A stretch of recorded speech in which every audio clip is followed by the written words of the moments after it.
The station was bigger than anything Tay had ever seen. It floated in space like a massive silver wheel, spinning slowly against the backdrop of stars. Through the viewport of his ship, he could see hundreds of vessels docked along its outer rim. Ships from species humanity had only met a few months ago. Ships built with technology humans were still trying to understand. "First contact protocol, everyone," Tay said to his small crew. He tried to keep his voice steady, but excitement crept through anyway. "We're representing Earth today. Let's not mess this up." "Nah," his chief engineer snorted from her seat. "No pressure, Captain." In the back, Hyan was already recording everything with his scanner. As their xenobiologist, he wanted data on every alien species they encountered. His eyes were wide with wonder as a ship shaped like a living jellyfish drifted past their viewport. The docking procedure was smooth. The station's automated systems guided their small Earth vessel into a berth designed for ships 10 times their size. When the airlock opened, Tay took a deep breath. This was it. Humanity's first official visit to a galactic trade hub. The alien waiting for them stood on 4 legs. Its body was covered in smooth gray skin that seemed to shift colors slightly in the light. 2 large eyes sat on stalks above a wide mouth. When it spoke, a device around its neck translated the sounds into Korean. "Welcome, humans. I am Station Master Velox. We are pleased you have joined the galactic community." The creature's tone was polite, but Tay detected something else underneath. Amusement, maybe. Or condescension. "Thank you for having us," Tay replied, bowing slightly. He wasn't sure if that was appropriate, but the gesture seemed universal enough. Velox led them through corridors filled with aliens of every shape and size. Tay saw beings made of crystal walking beside creatures that looked like floating clouds. The station was a marvel of engineering, with gravity plating that adjusted for each species and atmospheric barriers that let different environments exist side by side. "Your species is very young to the stars," Velox said as they walked. "How long has it been since you achieved faster-than-light travel?" 8 months, Na answered before Tay could. Velox's eye stalk swiveled toward her. 8 months. How quaint. Most species have been traveling the stars for thousands of years before they find this station. Some for tens of thousands. Tay felt his jaw tighten, but he said nothing. They were guests here. Humanity needed allies, needed trade partners, needed knowledge. He couldn't afford to take offense at every slight. They entered a massive chamber at the station center. The ceiling stretched up so high that Tay couldn't see the top. In the middle of the room stood a display that made him stop and stare. It was a hologram, but unlike any he'd seen before. 3-dimensional streams of data flowed through the air like rivers of light. Numbers and symbols in a dozen alien languages scrolled past. At the center, a glowing representation of the neutron star they orbited pulsed with brilliant energy. "This is our quantum navigation array," Velox said, pride clear in the translated voice. "It has guided ships safely through this sector for 300 years. Every vessel that comes and goes relies on this system. It maps the gravitational fields in real time, allowing for precise jump calculations." Other aliens had gathered to watch the demonstration. Tay noticed they were looking at the humans with barely concealed amusement. He recognized the look. It was the same expression people gave to children who asked obvious questions. "The system is perfect," Velox continued. "In 3 centuries, we have never had a miscalculation. Never a collision.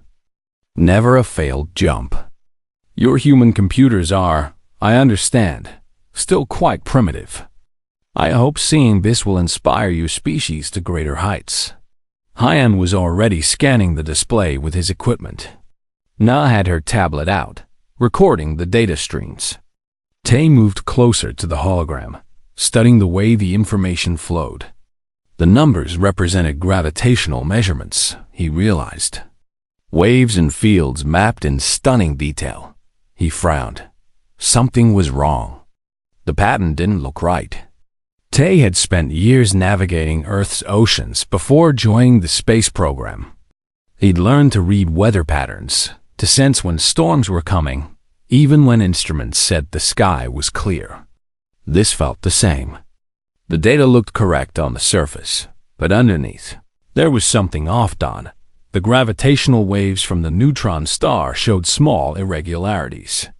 Tiny fluctuations that didn't match what he knew about neutron stars. They should be incredibly stable, predictable. But these readings showed variations that seemed to be growing. "Excuse me," Tay said, stepping even closer to the display. He glanced at the specific measurements, comparing them mentally to what he'd studied about neutron stars. His frown deepened. "These readings here, the gravitational variance. Is that normal?" Velox's eye stalks turned toward him. "I beg your pardon?" "The fluctuations." Tay pointed at the data strings. "They're irregular, growing. Doesn't that concern you?"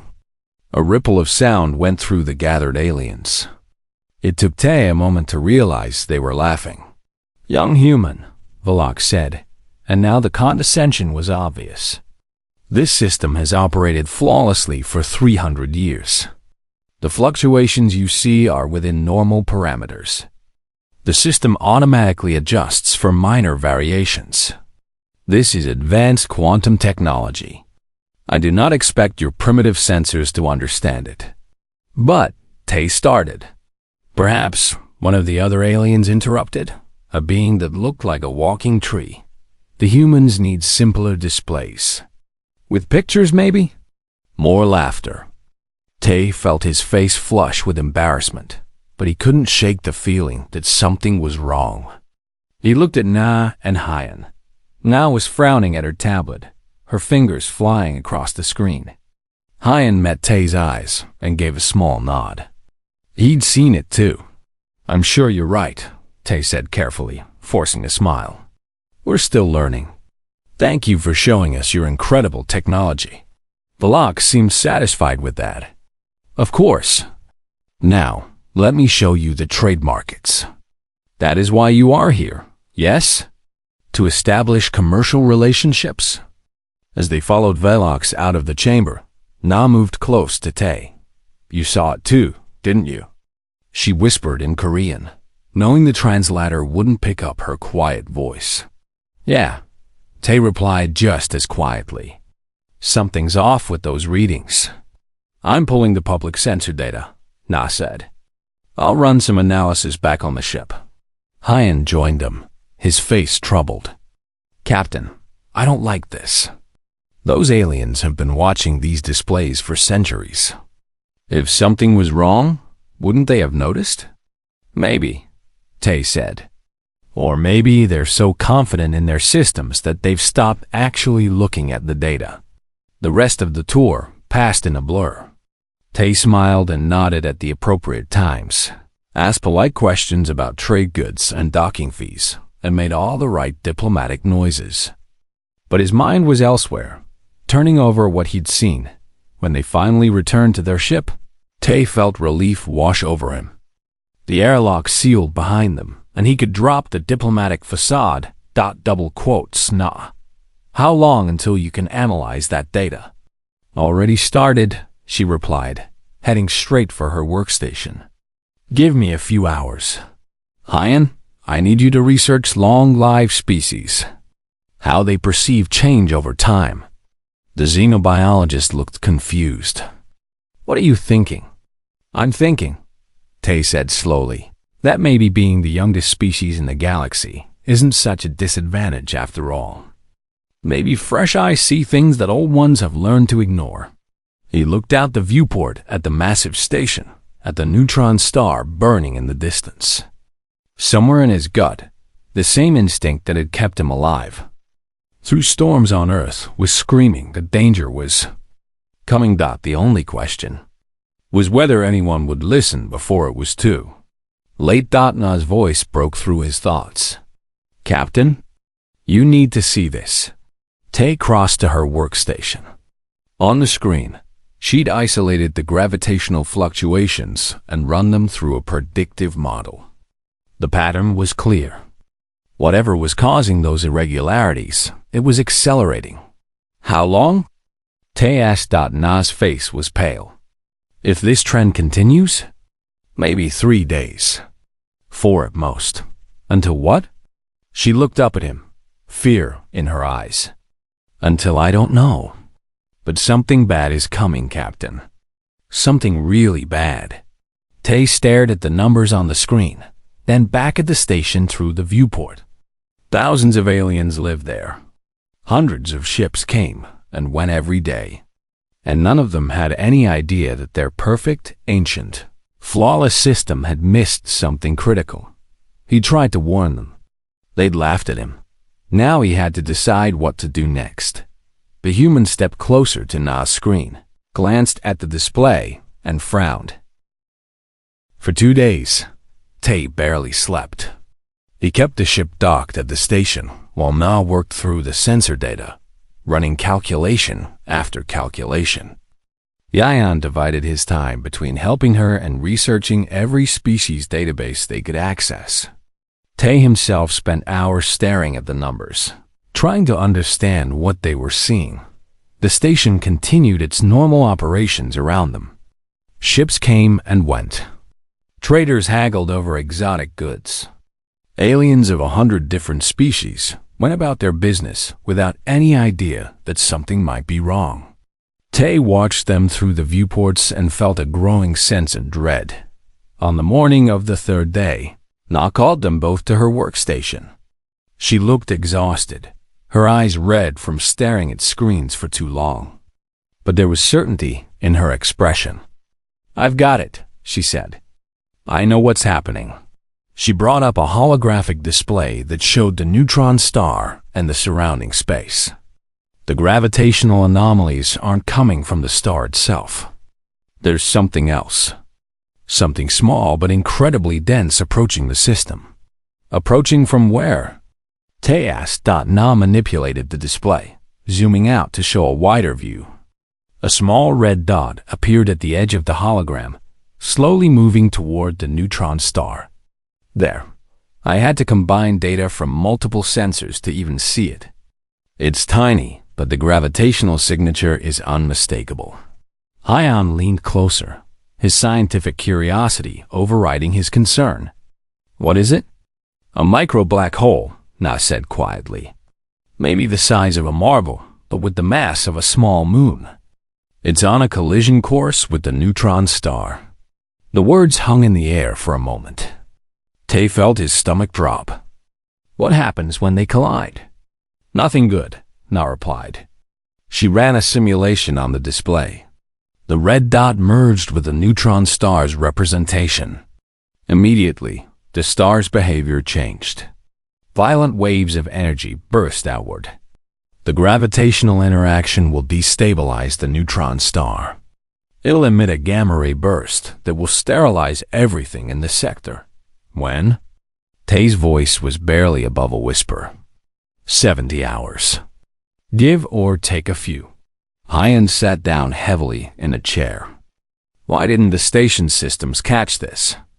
They're supposed to be so advanced. That was the question Tay had been wrestling with. Na brought up another display, this one showing how the station's quantum navigation array processed data. "I think I know why," she said. "The alien systems are designed for perfect accuracy over long periods. They filter out what they consider noise and minor fluctuations. The black hole has been approaching slowly, so slowly that the system interpreted the growing gravitational changes as normal variance. It's been compensating for the distortion automatically, like how you don't notice the temperature changing if it happens gradually," Hyan said, understanding dawning. "You might not realize how hot it's gotten until you step outside." "Exactly," Na confirmed. The system kept adjusting, kept filtering, never recognizing that the changes were a warning sign. Tay thought about the aliens they'd met. Species that have been traveling the stars for thousands of years. Civilizations built on stability and precision. It's not just the systems, he said slowly. It's them. The aliens themselves. Hyan pulled up his research on his own tablet. I've been studying the biology and psychology of the major species. Captain, every single species on this station lives longer than humans. Most by factors of 5 or 10. Some by hundreds of years. So?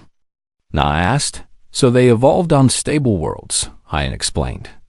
Their homeworlds didn't have Earth's wild climate swings, its ice ages and warming periods, its violent weather. They're optimized for recognizing patterns in stable environments. Changes that happen slowly don't register as threats. Tay nodded, pieces falling into place.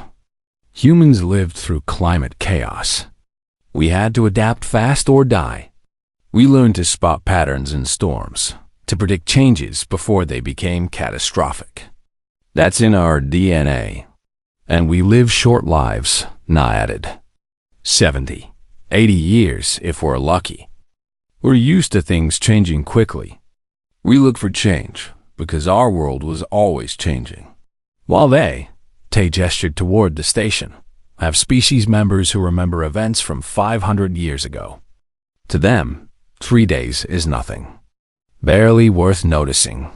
Hyan stood up, agitated. We have to warn them. We have to make them understand. They won't listen, Tay said. He remembered the laughter in the navigation chamber, the condescension in Vilox's voice.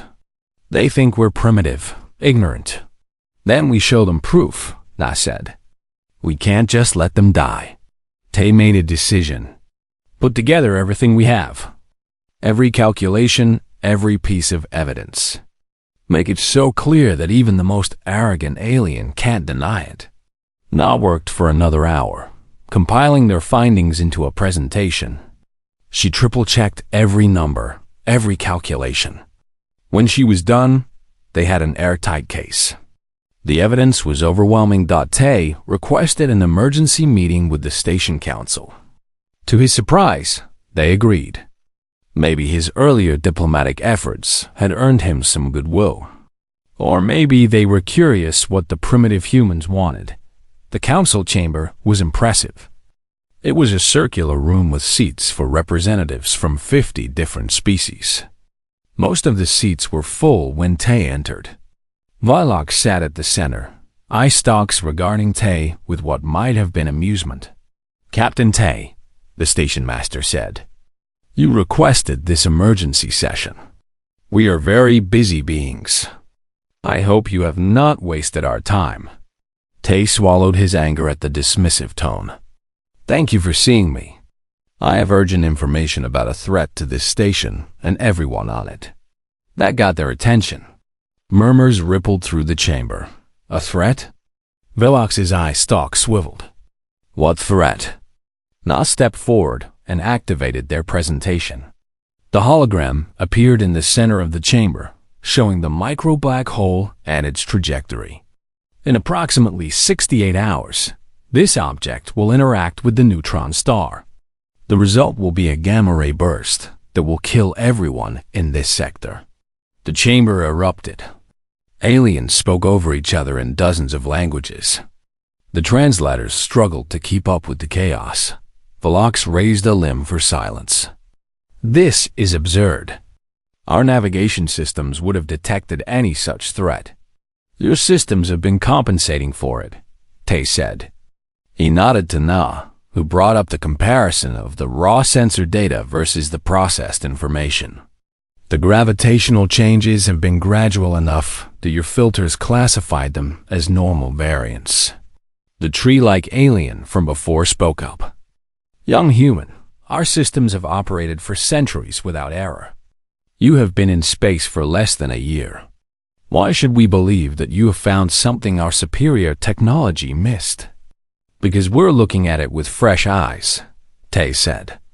He knew he was taking a risk, but there was no time for diplomacy. Because our species evolved to spot patterns in chaos. Because we're used to things changing quickly, and we don't filter out warnings as noise. Preposterous, another alien said, this one resembling a floating sphere of light. If there were truly a threat, our own scientists would have detected it. Now pulled up more data. Then explain these readings. Explain why the gravitational variance has increased by 17% in the last 3 days. Explain why every independent sensor we've checked confirms our findings. But the council wasn't listening. Tay could see it in their body language, in the way they looked at each other rather than at the evidence. They had already made up their minds. The humans were wrong. The humans were primitive. The humans simply didn't understand advanced technology. Valak stood. Captain Tay, we appreciate your concern, but this station has weathered far worse than imaginative predictions from a species that has barely left its own planet. Your sensors are clearly miscalibrated. I suggest you have your engineer check them. Station master, please. Tay started. This session is over, Valak said firmly. We have real business to attend to. The council filed out. None of them looked at the data Nea had presented. None of them asked questions. They simply left, dismissing the warning as the foolish panic of ignorant humans. Tay stood in the empty chamber with Nea and Hyan, staring at the hologram still showing the approaching black hole. What do we do now? Hyan asked quietly. Tay thought about it. They could leave, take their ship and flee to safety, save themselves and let the aliens face the consequences of their arrogance.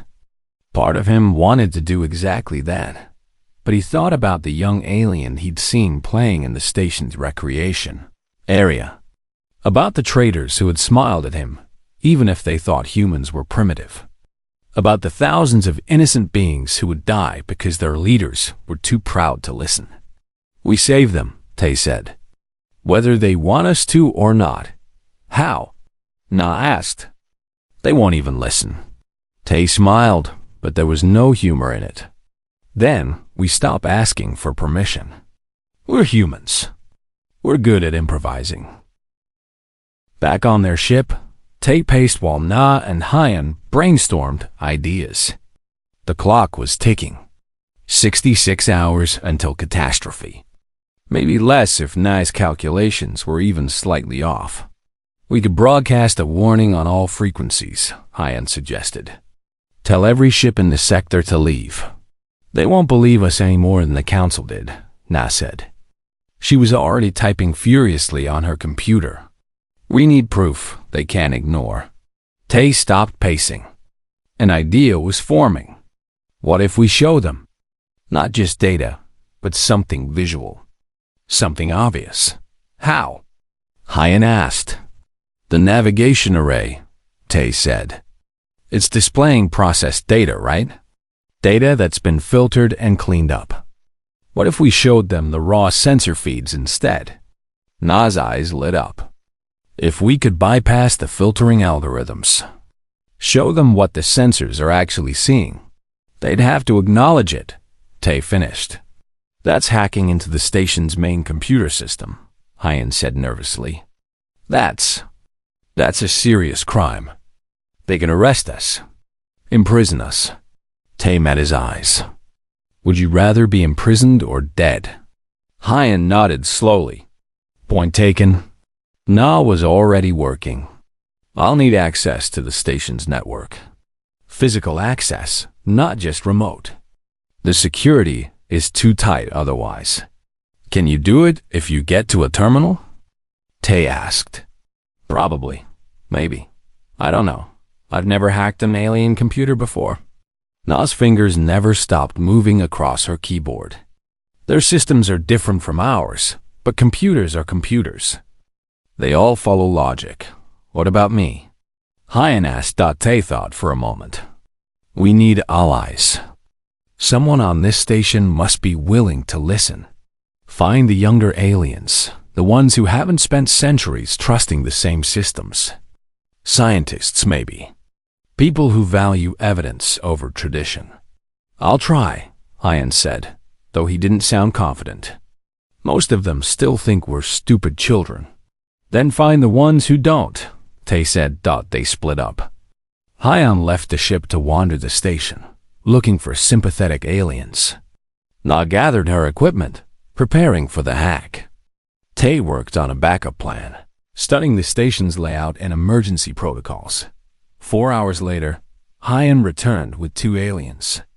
One was young by her species standards, barely 100 years old. She was a Keltheran named Sira, with blue-scaled skin and intelligent eyes. The other was a maintenance worker, a small creature called Kip, who reminded Tay of an oversized otter. They'll help, Hyan said. Sira is a physicist. She ran the numbers herself and confirmed our findings. Sira spoke an accented but clear Korean. Your calculations are correct. I do not understand why the council refused to listen. Pride, Tay said simply. Fear of being wrong.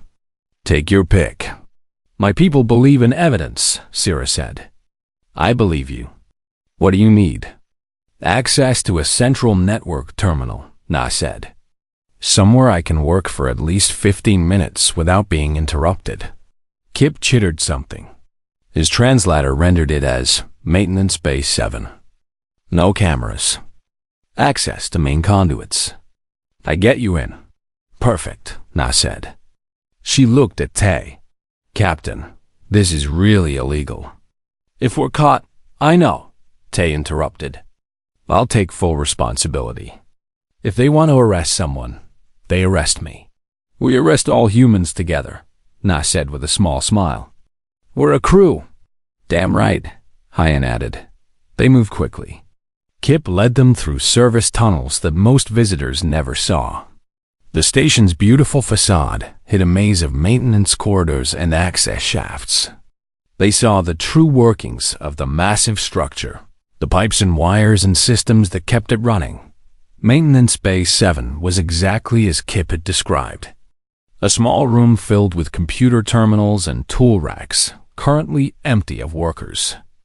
Na immediately sat down at the largest terminal and pulled out her equipment.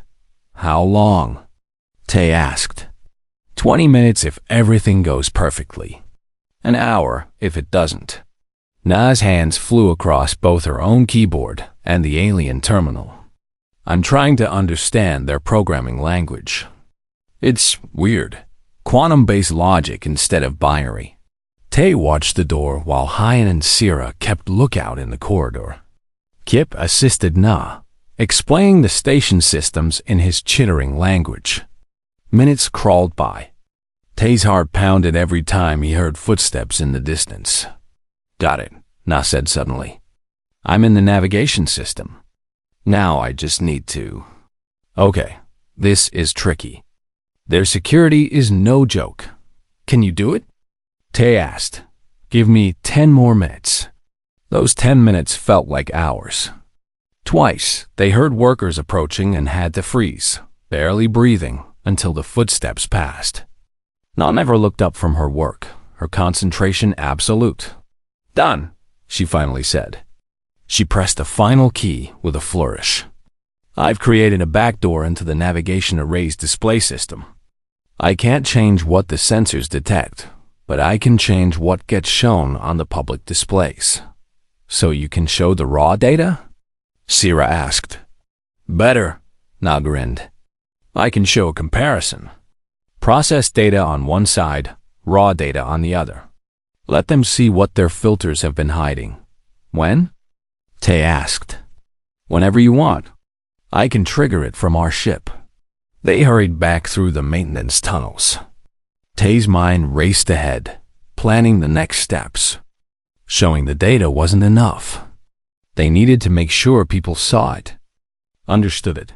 Back on the ship, they gathered around Na's workstation. She pulled up her backdoor access to the navigation array. Once I do this, there's no going back, she warned. They'll know it was us. Well, they'll know it was someone, and we're the obvious suspects. Do it, Tai said. Na pressed the activation key. On every display throughout the station, on every public terminal and view screen, the navigation array's readings changed. The familiar hologram split into two versions. On the left, the processed data that everyone was used to seeing. Smooth, clean, stable. On the right, the raw sensor data that Na had uncovered. Chaotic, warning of danger. Showing the approaching micro-black hole in sharp relief dot, and at the bottom, in every major language. A message scrolled. Warning. Gravitational. Anomaly detected. Collision event in 58 hours. Evacuation recommended. The station's communication channels exploded with activity. Tay monitored them from his ship, listening to the chaos.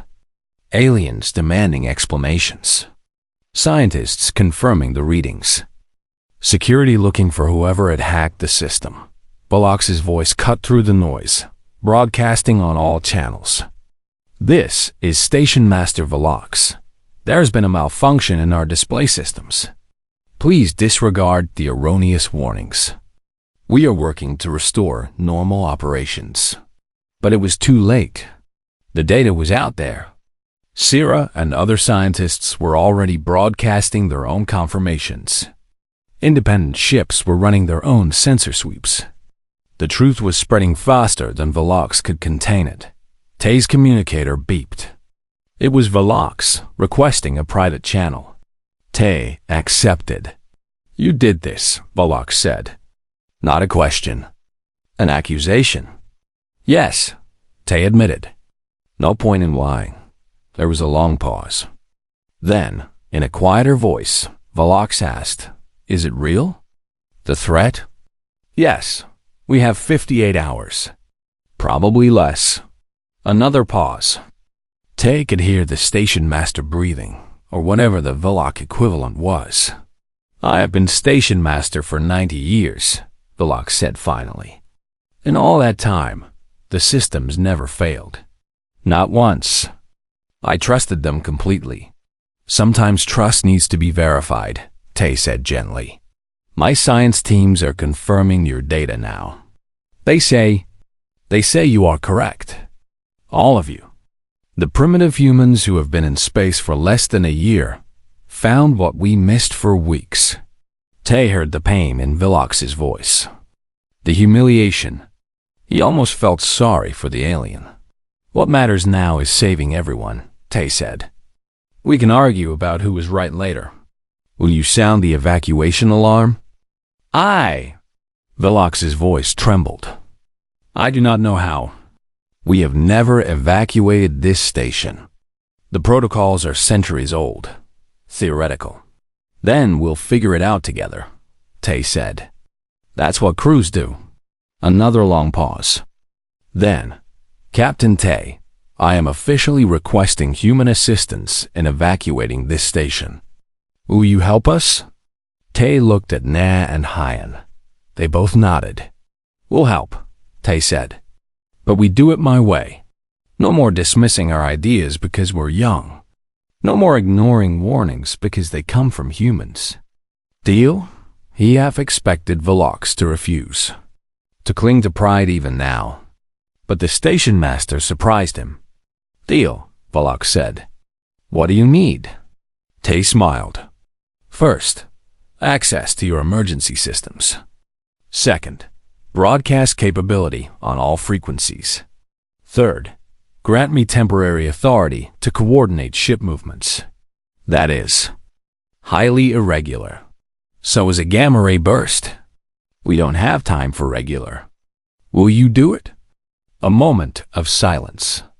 Then, yes, I am granting you emergency coordinator status. Try not to destroy my station, Captain. I'll do my best, Tay said. Now sound the alarm. We have work to do. The evacuation alarm sounded across the station.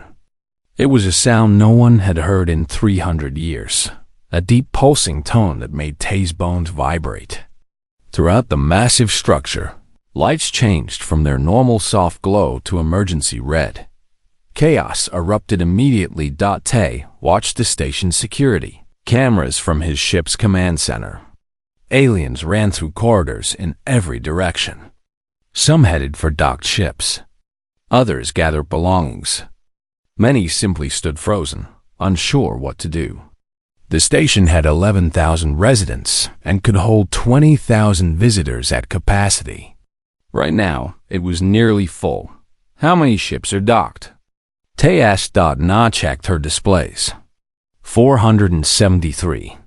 Various sizes and capabilities. How many people can they evacuate? Na's fingers flew across her keyboard. If we pack them in, maybe 18,000. We're short by almost 12,000. There are colony transports in orbit, Hyan said, pulling up a scan. 3 of them. They're waiting to dock for resupply. Get them in here now, Tay ordered. We need every available ship. Vilox's voice came through the communication channel. Captain Tay, the ships are trying to leave, but they cannot navigate. The gravitational field has become too unstable. 3 ships have already attempted FTL jumps and been destroyed. Tay felt ice in his stomach. He pulled up the navigation data. The approaching micro-black hole was warping space around the neutron star in unpredictable ways. The safe routes that existed hours ago were gone. New gravity wells appeared and disappeared. Any ship trying to calculate a jump path using the standard methods would fail. Tell all ships to hold position, Tay said. No one jumps until I give the word. Captain, Na said urgently. Look at this. She showed him a model of the gravitational field. It was changing by the second, shifting and flowing like water. No computer could calculate a safe path through that. Not the advanced alien systems, not human technology. It was too chaotic, but Tay had navigated chaos before. I can do this, he said, surprising himself with the certainty in his voice. Do what? Hyan asked. Guide them out. 1 ship at a time. I'll calculate the routes manually. That's impossible, Na said. Even you can't. I sailed through hurricanes on Earth, Tay interrupted. Navigated by instinct when all the instruments failed. This is the same thing. Bigger scale, but the same principle. Captain, with respect, 1 mistake and an entire ship full of people dies, Vilox said over the channel. Then I won't make mistakes, Tay said. Do you have a better option? Silence. I need control of the traffic systems, Tay continued. And I need a direct channel to every ship captain. Also, get me those colony transports docked. Now. Vilox gave the authorizations. Within minutes, Tay had access to the station's entire traffic control grid.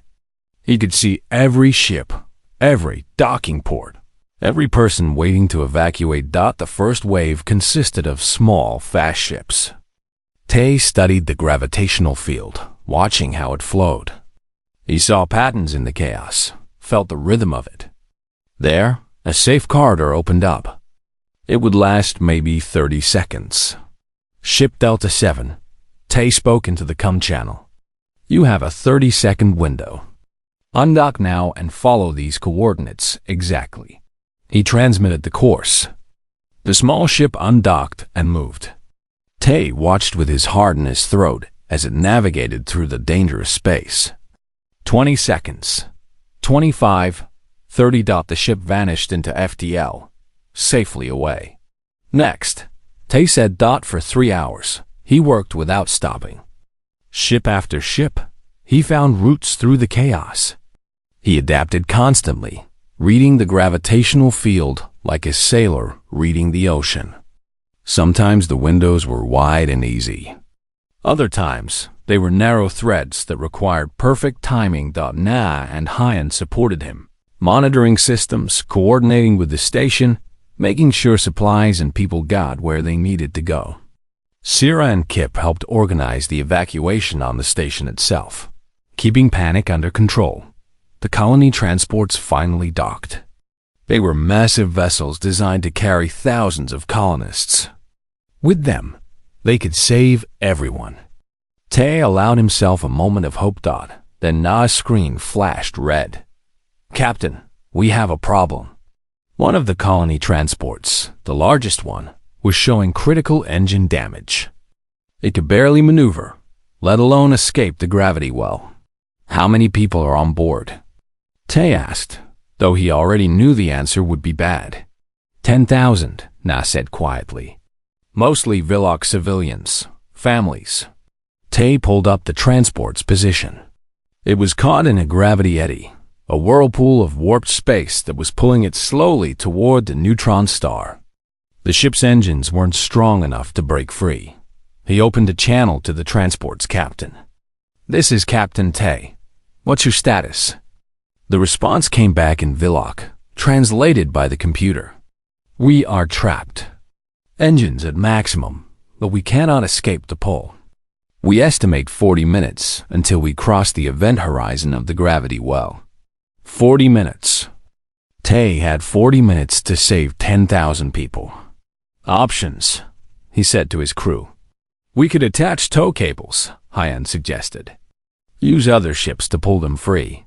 "Not enough power," Na said, already running calculations. "The gravity is too strong. We'd need 10 ships working together, and coordinating that in these conditions is impossible," Tay finished. He stared at the display, watching the transport slowly drift closer to death. 10,000 lives. 10,000 families. An idea formed. Crazy. Dangerous. Probably suicidal. Nah, could our ship's engines provide enough extra thrust to get them out? Na looked at him like he was insane. "Captain, we'd have to fly right into the gravity well.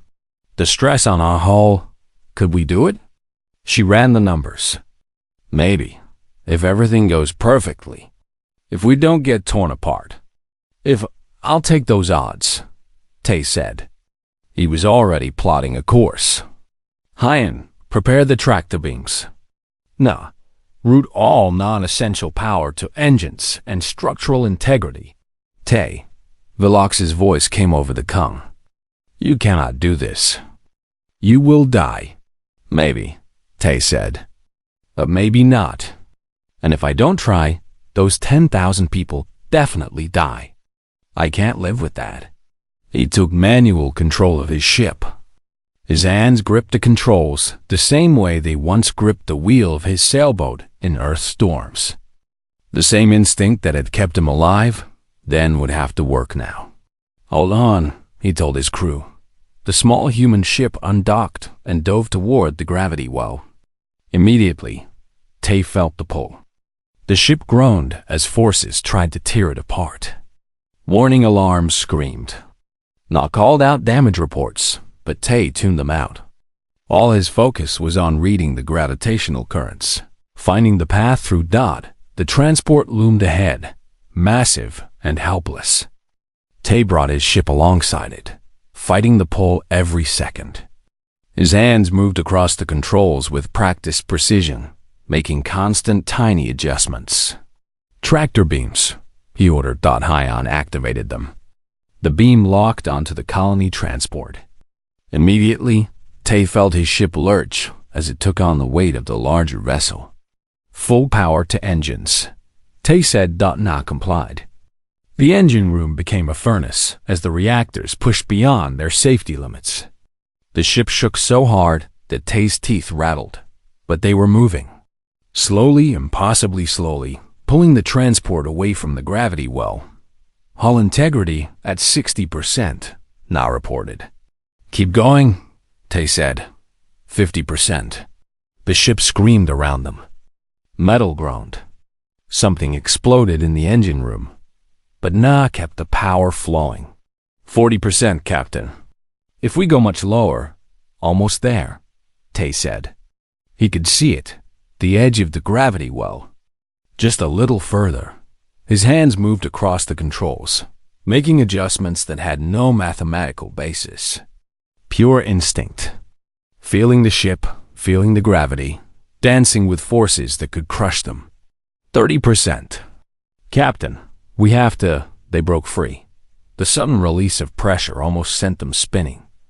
Tay compensated instantly, stabilizing the ship. The transport was free, its engines now strong enough to maintain position in the calmer space. For a moment, there was silence on the bridge. Then Heinz started laughing, almost hysterically. "We did it," he said. "We actually did it." And I was staring at her displays in disbelief. Hull integrity at 28%. We have breaches on 3 decks. The engine room is on fire. We should be dead. But we're not, Tay said. His hands were shaking now that the adrenaline was fading. "Get the transport to safety. I'll guide them out." He did. One more ship through the chaos. One more set of coordinates called out in a calm voice while his heart pounded. The colony transport jumped to FTL, carrying 10,000 lives to safety. The comm channels erupted in cheers. Aliens of every species were calling his name, thanking him. Velox's voice cut through, thick with emotion. "Captain Tay, you risked your life for people who mocked you, for a species that treated you as inferior." Why? Tay thought about it. Then he smiled. "Because they needed help," he said simply. "That's enough." They evacuated the rest in good order. With the transport saved and Tay proving that navigation was possible, the panic subsided. Aliens worked together, helping each other to ships. The last vessel undocked 47 minutes before the gamma ray burst. Tay guided it to safety, then turned his damaged ship away from the station. "Time?" he asked. 6 minutes, Na said. They watched in silence as the micro-black hole merged with the neutron star. The reaction was immediate and violent. Jets of gamma radiation burst from the star's poles, invisible death traveling at light speed. The refugee fleet gathered at a safe distance from the neutron star. 473 ships of every size and shape, carrying nearly 30,000 beings from dozens of species. They floated in space, their running lights creating a constellation of hope against the darkness. Tay's ship limped along with them. Na had gotten the fires under control, but the damage was severe. They would need major repairs before attempting a long journey. For now, they drifted with the rest, watching the neutron star slowly return to stability in the aftermath of the gamma ray burst. The communication channels were quiet at first. Everyone was processing what had happened, processing the fact that they had survived when they should have died, processing that the humans they had dismissed and mocked had saved them all. It was Velox who finally broke the silence. "Attention all ships. This is former Station Master Velox." The title change was deliberate, Tay noticed. "I wish to make a public statement." Every ship in the fleet listened. For 300 years, Station Epsilon 7 operated without incident. We took pride in our perfect record, our advanced systems, our superior technology. That pride became arrogance. We stopped questioning, stopped truly looking at the data. We forgot that even the best systems can miss things. Velox paused. When he continued, his voice was heavy with emotion. 3 days ago, a human captain tried to warn us. We laughed at him. We dismissed his concerns as ignorance. We were wrong. Not just wrong, but catastrophically, fatally wrong. If not for Captain Tay and his crew, every being listening to this message would be dead. Our children would be dead. Our families would be dead. Another pause.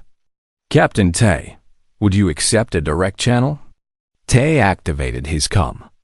"I'm here, Station Master. I owe you an apology. All of us do. You saved us even after we treated you with contempt. Why?" Tay looked at Na and Hyon. They were listening, but they already knew his answer. They felt the same way. "Because when I looked at your station, I didn't see aliens who had mocked me," Tay said. "I saw people. Living beings with families and dreams and futures worth protecting. My pride isn't more important than their lives." "You are a better being than I am," Velox said quietly. "But I would like to learn. If you will teach me." Over the next hours, the fleet organized itself. The colony transports had supplies for long journeys. Smaller ships could dock with them for resources. Representatives from each species formed a temporary council to coordinate their next steps. Tay was invited to join that council. This time, when he entered the meeting, held in the largest transport's conference room, no one laughed. The aliens stood when he entered. Several bowed, their version of showing respect. Captain Tay, Sira said. She had become a voice for the younger generation of scientists. We have been discussing our situation. We need a new station, a new home for the trade routes. But first, we need to understand what happened, how we missed the threat, how to prevent it from happening again. I can help with that, Na said. She had accompanied Tay to the meeting. I've been analyzing the quantum navigation systems. The problem is in how they filter data. They're optimized for stable conditions. A Kelthran engineer spoke up. Our systems have served us well for millennia. In stable environments, yes, Na agreed. But space isn't always stable. Conditions change. Sometimes slowly, sometimes fast. Your systems need to be able to adapt. Human systems are adaptive, another alien noted. Less powerful, perhaps, but flexible. What if we combine them? Tay suggested. Use your quantum processing power with our adaptive algorithms. Get the best of both approaches. The council considered this. It was Vilox who finally spoke. I propose a formal partnership. Humans and the elder species working together.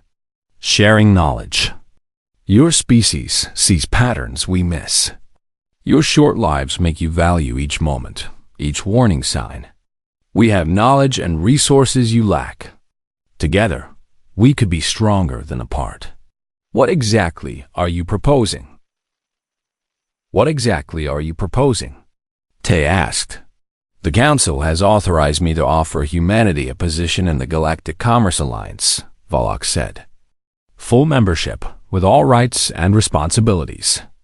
Additionally, we would like to create a new division, a crisis response team. Humans would lead it, using your unique abilities to spot danger and adapt to changing conditions. Tay was stunned.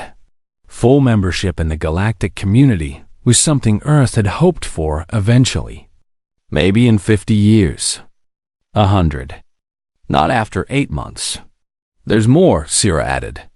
Several of us have reviewed Na's hybrid navigation algorithms. They're brilliant. We want to implement them across the fleet. With your permission. Na's eyes went wide. You want to use human design systems? We want to use the best systems, Sira corrected. We were fools to dismiss you because you were young to the stars. Youth brings fresh perspectives. New solutions. We need that. Over the following days, the fleet began implementing changes. Na's navigation algorithms were installed in ship after ship.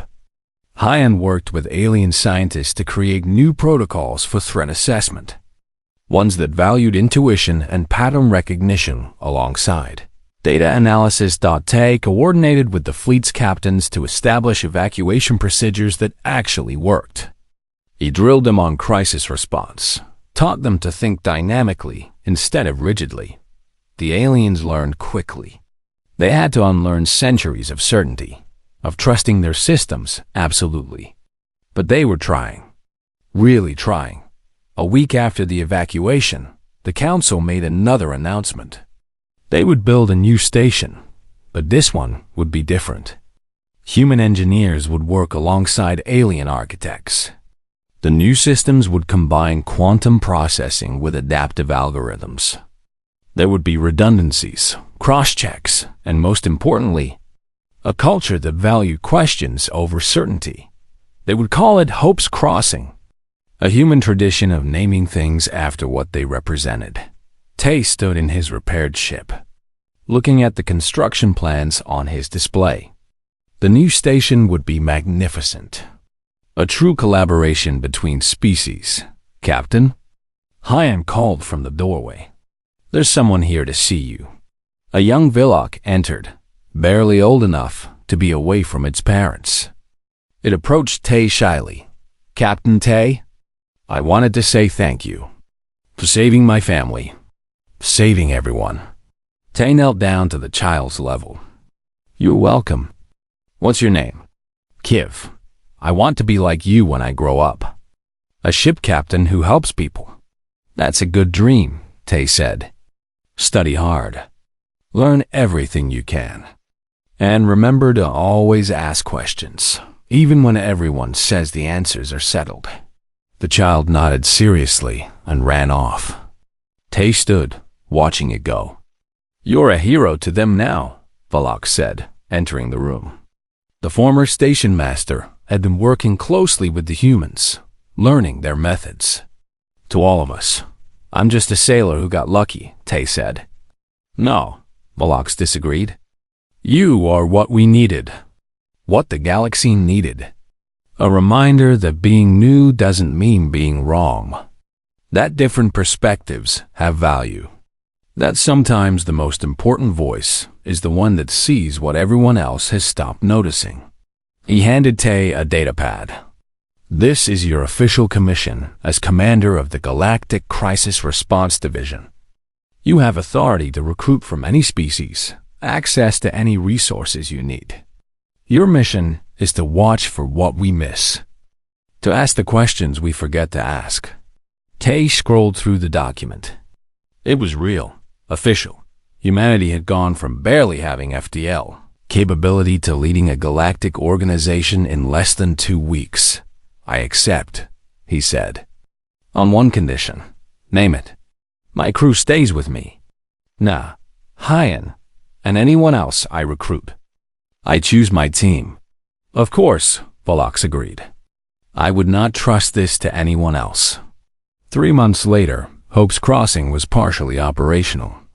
The new station rose from the construction scaffold, a blend of human and alien design. It was smaller than Epsilon 7 had been, but more efficient. More thoughtful. Tay stood in the new navigation center.